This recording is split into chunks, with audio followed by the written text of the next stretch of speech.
Prior to the pandemic, I was already bouncing shelter to shelter. Couldn't go back to my home.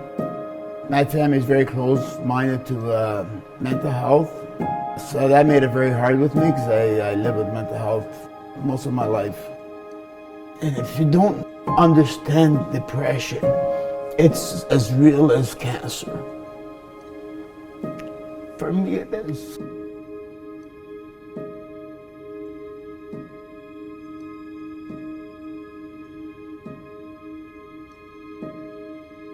Addiction and mental health often walk hand in hand, and the journey toward healing is rarely walked alone. In this episode of Rise and Thrive, we explore powerful stories of individuals who've overcome addiction, turning their lives around through care, support, and resilience.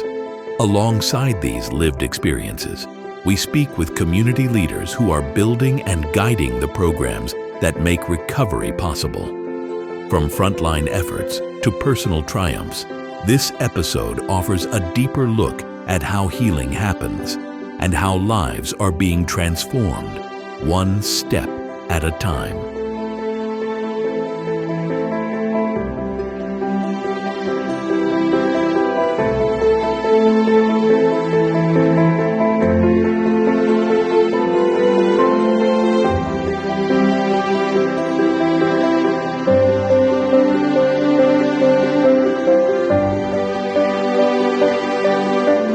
This episode is brought to you by our title sponsor, Brain Armor. Visit brainarmor.com and use the code RISE and THRIVE to receive 50% off your order. I'm Tad Michaels, and welcome to Rise and Thrive, a 6-part video podcast series that delves into real-life stories of individuals overcoming mental health challenges. In today's episode, we'll focus on an essential topic, mental health and addiction. Our discussion will explore how Joseph Brant Hospital is playing a pivotal role in providing care and support to those in need. We have some remarkable guests with us to share their insights and experiences. First, we'll hear from Bilal Sabra, charge nurse at Joseph Brant Hospital's PHAST program. Then we'll talk to Ashley Davidson, the president and CEO of the Joseph Brant Hospital Foundation, to discuss the hospital's redevelopment and for the All Minds campaign. Michael? Thanks, Ted. I'm really excited about the conversations we're going to have today. Our first guest is Bilal Sabra, charge nurse at the PHAST program here at Joseph Brant Hospital. Bilal, thanks for joining us today. Appreciate it. Thanks for having me. So to start off, can you tell us a little bit more about the PHAST program and what makes it unique and how it supports patients facing a mental health crisis? Well, thanks for having me, first of all. Appreciate it. Always good to have a conversation about mental health. So PHAST is an acronym. So it stands for Prioritizing Health Through Acute Stabilization and Transition. Which is why we wanted to make sure it was one word that everybody could get quick. Sure. It also represents the idea of getting service quickly. And so the biggest, the innovation in PHAST is all of the different components that have been done in lots of other places, but we were sort of able to connect them together. So it's a partnership between Joseph Brant Hospital, Canadian Mental Health Association, Reach Out Centre for Kids, and the ADAPT. And so these are the biggest service providers at the time within our community, and so they got together and came up with an idea of how do we support people that are in crisis without necessarily having to admit them or place them in hospital. And anyone can come to the PHAST program. It's not is it open all the time, 24/7? How's the operation work? No, so it's not quite 24/7. We would like to see it sort of get to that level, but our starting point is right now So pre-COVID, we were open 6 days a week, and the idea was that we offered some late nights so that we could provide people with care throughout. That was a little bit more, not everybody functions within the banker's hours. Actually, a lot of people do function within the banker's hours, which is why we had the extended hours. But so since COVID, that's sort of shifted down a little bit. We do offer some late appointments for folks that can't make it during the day from our clinicians' perspective. That's great. Well, that sounds really good. It sounds like the PHAST program is an essential part of the care network here at Joseph Brant for individuals in crisis. Now I have a follow-up question. How does the program work to transition individuals from the acute care phase into long-term community care? Can you just give a little bit of explanation about that process? Yeah, so I mean, the idea, so crisis, was theorized to be a 4 to 6 weeks process in which people will figure out a way to function within that 4 to 6 weeks. Sometimes the way that people find a way to function isn't necessarily great, and so the idea was to implement some positive health strategies from the outset. And so you're able to receive care from a group-based perspective. You get check-ins with with a clinician or a transition navigator. You do have access to a psychiatrist if that's part of your clinical picture. And then as things stabilize, or as the intensity of the crisis sort of settles down, then we work with the person to make connection with a community partner.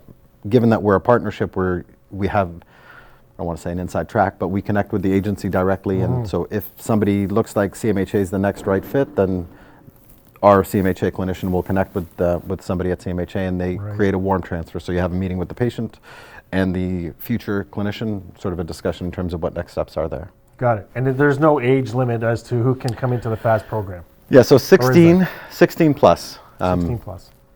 Yeah, anything younger than that, usually they go through one of our other child and adolescent programs.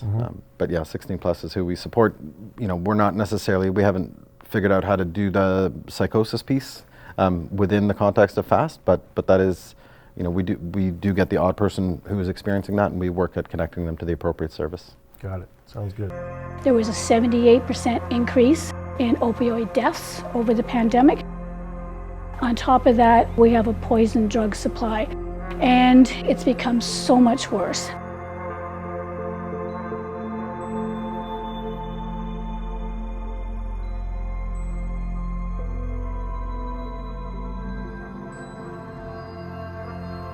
Harm reduction is life-sustaining, life-preserving supports for people.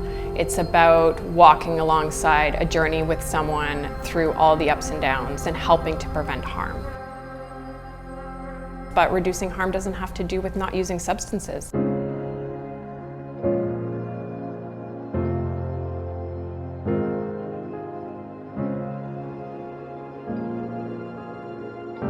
A lot of people feel that harm reduction is enabling. If someone were to have a heart attack and they walked into an emerge, we're going to treat that heart attack right away. And then we might give them a plan. We might say, okay, maybe stop eating fatty foods, maybe start to walk and exercise. 6 months later, they have another heart attack and show up. We're not going to ask whether they followed their plan. We're going to treat the heart attack. If they show up a third or fourth time, we're still going to treat it every time. We're not going to condemn them for the lifestyle that they may be living.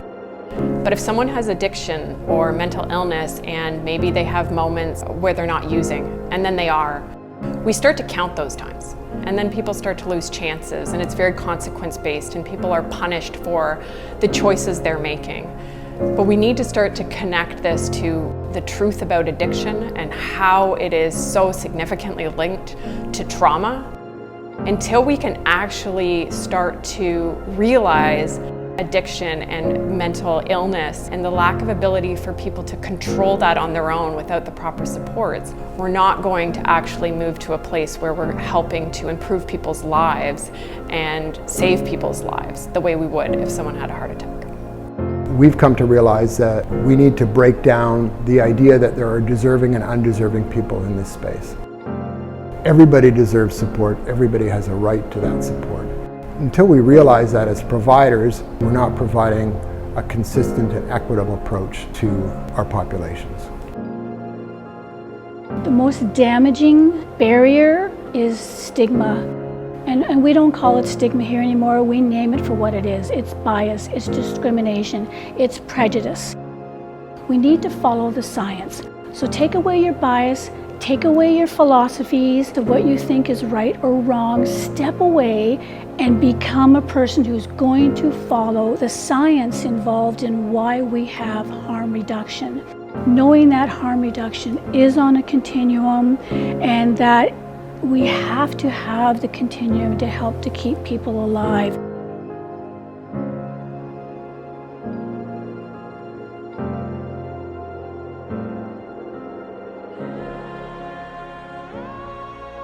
I'm curious, Bilal, when somebody comes in to your clinic and you're the charge nurse, so are you the first person that they see when they come in? Kind of explain what happens if somebody comes in to see you and your staff here at Joe Brant.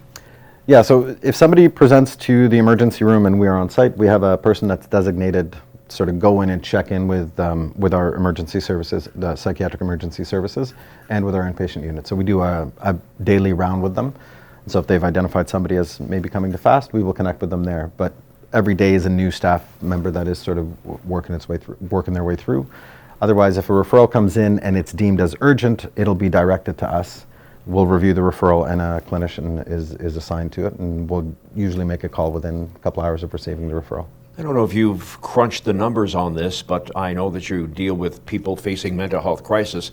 But talk about the addiction part of this as well, because there's mental health and then addiction. Do more people come in lately with addiction issues? Because it seems we've heard a lot about fentanyl on the streets and things like that. So is that problem area now becoming even bigger than it's been in the past? So I'll give you a bit more of a no number crunching. You are right. I didn't crunch the numbers, but when we looked at our program, even from the outset, it was about 60% mental health, 40% addictions in terms of the way that folks were presenting and as a primary issue. And so with that work, we do have staff from ADAPT that are there. ADAPT's been a great partner as a CMHA in the Rock. And so when we saw a bit of an increase in that, ADAPT had submitted an application to have somebody come in for more opioid work. And so they're connected with us. So if somebody's coming in and that's the primary issue, we actually support that connection. And they can join us if they want, but if it's more the individual addictions work that they're looking for, there is another person that actually picks them up and goes from there. I know that you mentioned our friends at CMHA. Talk about the tie-in, the partnership with what you do and the services they provide. Yeah, so CMHA has a variety of different services.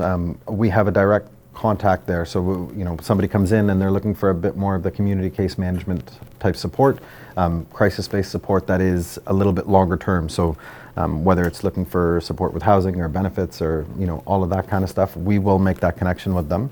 And so there'll be a bit of a period where they're with us and with CMHA, and then they sort of transition towards more of that direct care that they're getting from CMHA.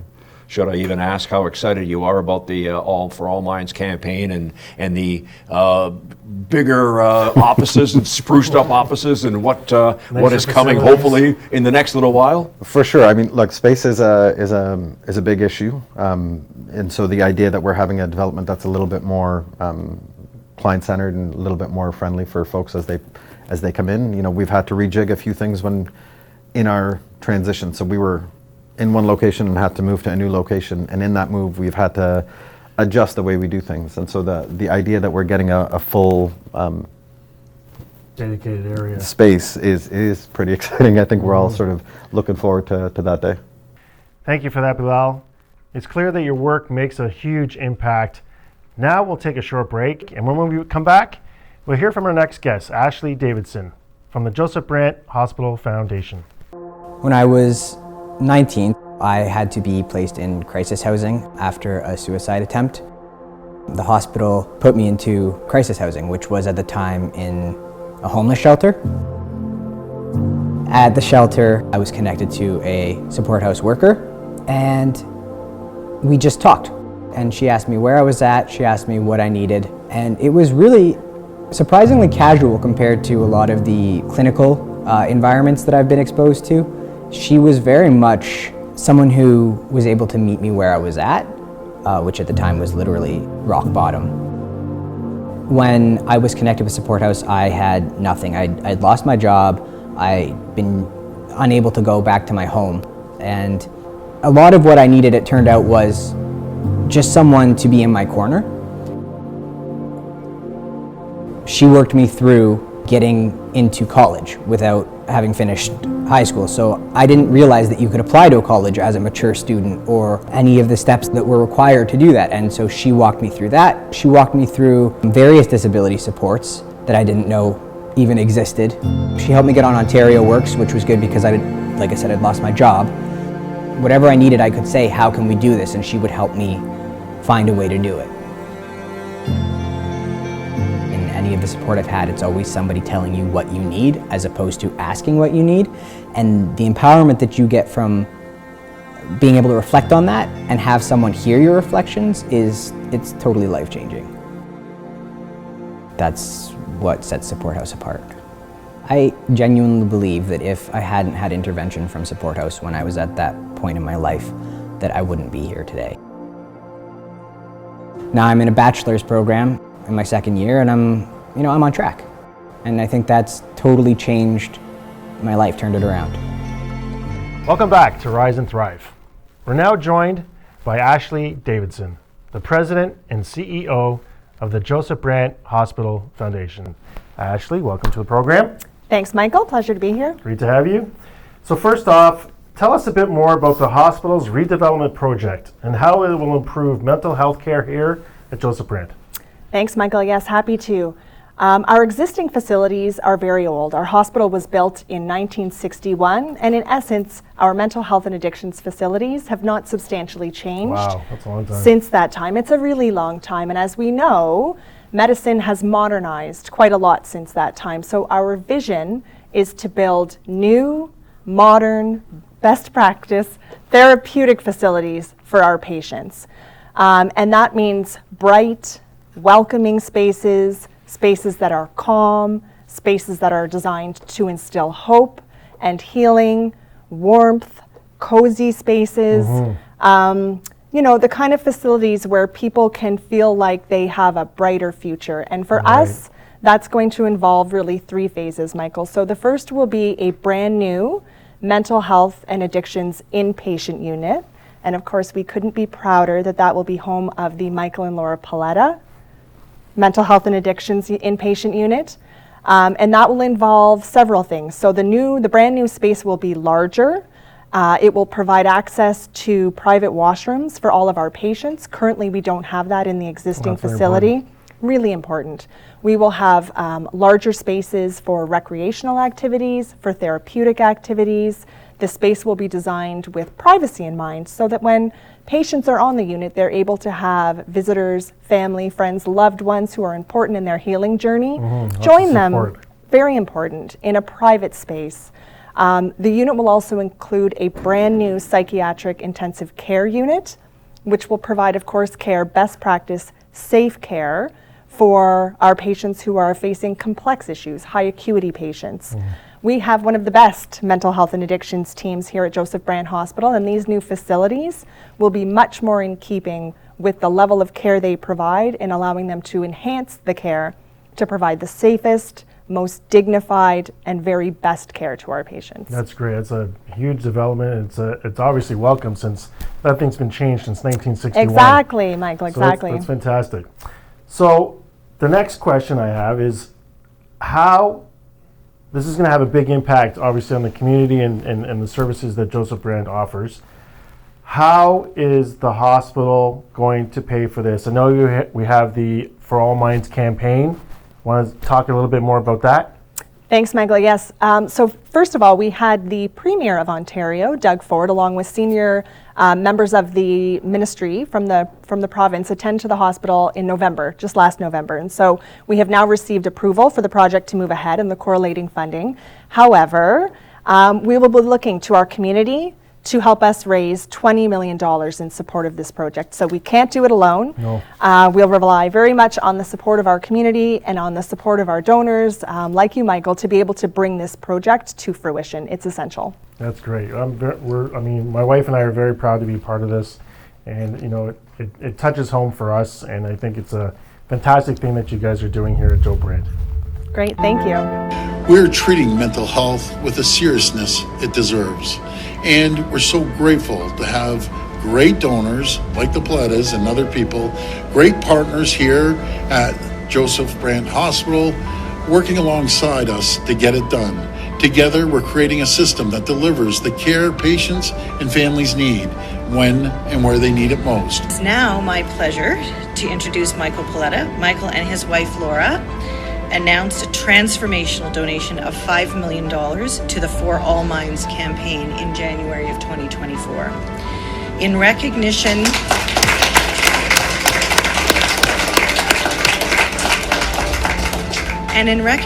of this generous gift, we are very proud that the newly redeveloped unit will be named the Michael and Laura Paletta Mental Health and Addictions Inpatient Unit.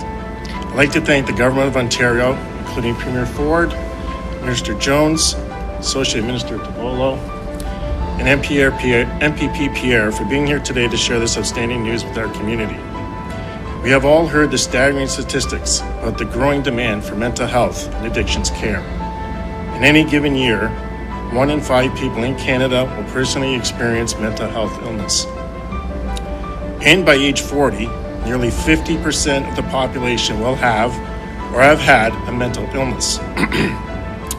Mental illness impacts the lives of so many people in our community and beyond, and the time is now for us to come together to ensure everyone has access to the care they need.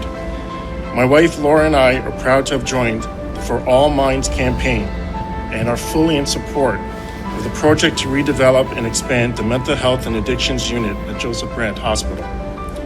Our family has seen firsthand the impact of mental illness and deeply understands the value of innovative and life-saving care.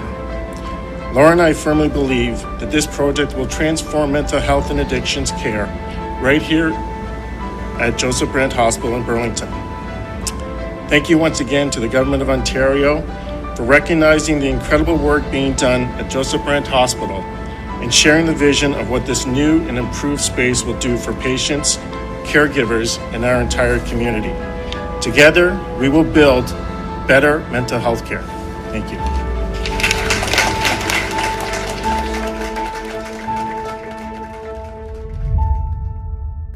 Ashley, I'm curious, hello. When people come to Joseph Brant and they see the building, especially the new tower and you know how new it is, physically, where would all these new programs take place? You're not talking about building a new tower, heaven forbid, because the cost can be exorbitant. As Michael looks at me and says, you being involved in that, he's saying, no, not a chance. But physically, where would that be, these new wings in your facility here at Joe Brant? Great, thanks Ted. So yes, when the hospital had the very good foresight when we built the new hospital to preserve existing space in our north tower. So that is the older part of the hospital. It's our legacy part of the hospital, but there's currently space available up on the 3rd floor to accommodate the brand new inpatient unit, along with a child and youth mental health day hospital. We will then repurpose the existing mental health and addictions unit, which is of course on the 1st floor of our existing building, to house the adult outpatient clinics. Okay, you mentioned $20 million. So has the campaign officially started now or 6 months ago, or kind of talk about the timeline? Sure, so we kicked off the campaign in January of 2024, so just over a year ago at this point, with the announcement, of course, of our lead gift from Michael and Laura Paletta of $5 million, and our team has been very hard at work securing gifts from other families, businesses, Ted, in our community, and individuals and groups who are interested in helping to move this project forward. So lots of good momentum, lots of good energy, but we're not there yet. Our community is in the midst of a mental health epidemic. In any given year, 1 in 5 people will experience a mental health illness. We are ready to help build better mental health care for Burlington and beyond. Every year, demand for care at Joseph Brant Hospital grows exponentially. In the last year alone, demand for outpatient care increased by a staggering 23%. Our team is ready to face this challenge. We are committed to providing safe, high-quality, and dignified care to our patients. To learn more about our vision to build better mental health care, please visit forallminds.ca. What's it like going to sponsors, and we're not talking about Michael and his wife Laura, because they're obviously standing above the crowd, but these days we all know about charities and how tough it is to raise funds, and especially with what's going on. And I've heard a lot of stories that post-pandemic, in some places, things still aren't back to whatever normal it was before COVID hit. Is it tougher generally for you to get sponsorship and talk to people to say, yes, I'd like to help, but you know what, I just don't have it on my budget this year? So I think what we do, Ted, is people are receptive. So I know, when I'm out and about talking with our community members, I don't think there's just anyone that I speak with that hasn't been touched by this issue. So people want to help. So we're starting from a really good place. But things are challenging. I mean, just even economically, we're in very uncharted waters at this point. There's a lot of uncertainty around what the future will bring. So people are receptive. They want to help. But fundraising is challenging, and so we'll be looking to everyone. We need very big gifts, we need small gifts, we need everyone to consider how they can play a role in helping us to bring this project to life. And yet, when you talk to people and you talk about how everybody is touched, and I sometimes question when several years ago the stats came out that there was 1 in 5 people touched by mental health in this country, and I respectfully say I think it's a lot more than 1 in 5. Right. My opinion is everybody has mental health. It's just a matter of how much, if you will, suffering or what people are going through. Do you find anecdotally through your conversations in the last little while being here at the hospital that maybe this issue, although we've made progress, is still something that is out there and people maybe aren't talking about as much? I think so, Ted. I mean, I think your point about mental health being sort of a spectrum is a really good one, right? You've got people who are suffering from very high acuity cases. They have complex needs. They need the hospital, but it's a spectrum, right? It's a matter of, I think, wellness. So I think things are not getting better. We know that our patient volumes are increasing.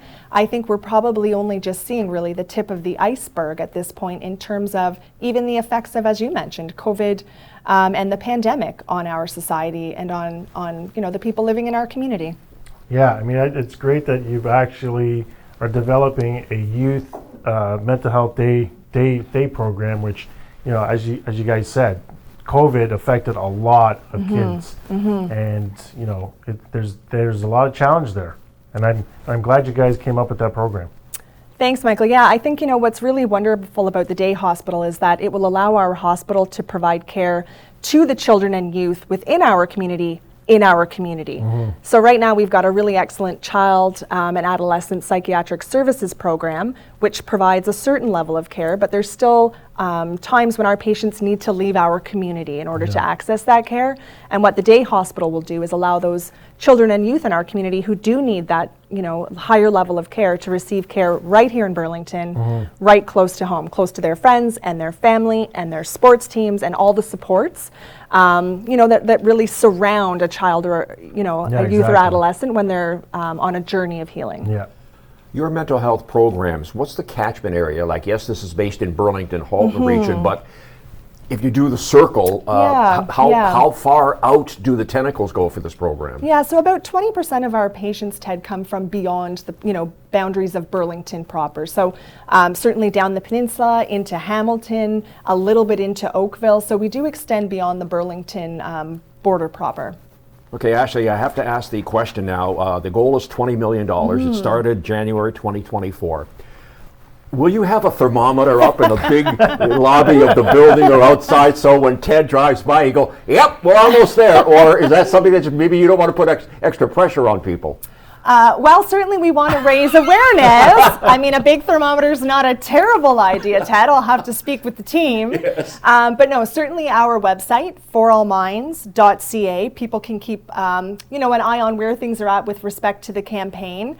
And, keep an eye on our socials. We're always very, very, very proud to share when a community member, a donor, an individual, family, a business within our community has made a gift towards the campaign. And the last bit of business is the campaign started in January.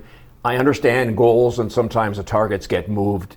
In a perfect world, which is there's no such thing, when would you like this campaign to finally end? And the answer cannot be when we raise the $20 million. You took the words right out of my mouth, Ted. I anticipate that we'll probably be looking at 2 to 3 years, realistically, to raise the money. All right. Yep. Ashley Davidson from the Joseph Brant Hospital Foundation, thank you for the update on the For All Minds campaign. Best of luck going forward. And, if you do need somebody to stand there and point a thermometer, Michael's not doing anything. He can do that for us. I'm more than happy to help. We would be thrilled to have that. Thank you for having me and the opportunity to speak with you today. A big thank you to all our sponsors and a special shout out to our title sponsor, Brain Armor. Don't forget to visit brainarmor.com and use the promo code RISE and THRIVE for an exclusive 50% discount on your purchase. For more updates and to stay in the loop on upcoming episodes, be sure to subscribe to our website at riseandthrivepodcast.ca. We're grateful for your support and look forward to sharing more inspiring stories with you. Until next time, keep thriving.